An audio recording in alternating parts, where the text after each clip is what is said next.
It has been my greatest honor to stand and fight for my country, my fellow men, my family, and for my father who loved me into the woman I am today.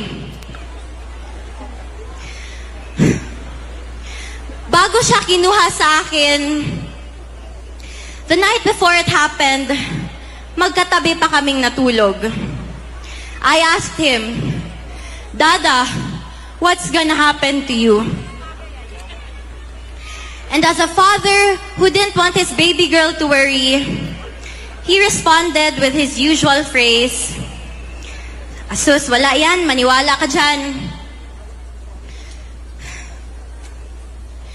To my Dada Rudy, who will be watching this later, pinalangga ka ni Kitty, ayaw na kalimti. Know that I remain unafraid, unbent, and unswayed, just like you. Your battle is my battle. Mabuhay ka at mabuhay ang Pilipinas!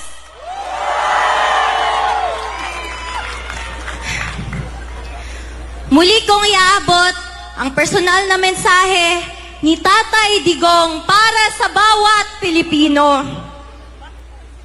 Sabi niya, exercise your right to vote and do so wisely. My warmest greetings of love to every Filipino. Mga kababayan, mga kabataan, 4 na araw na lang bago ang eleksyon. Huwag niyong ipagbili ang inyong mga boto. Ipanalo natin ang Duterte!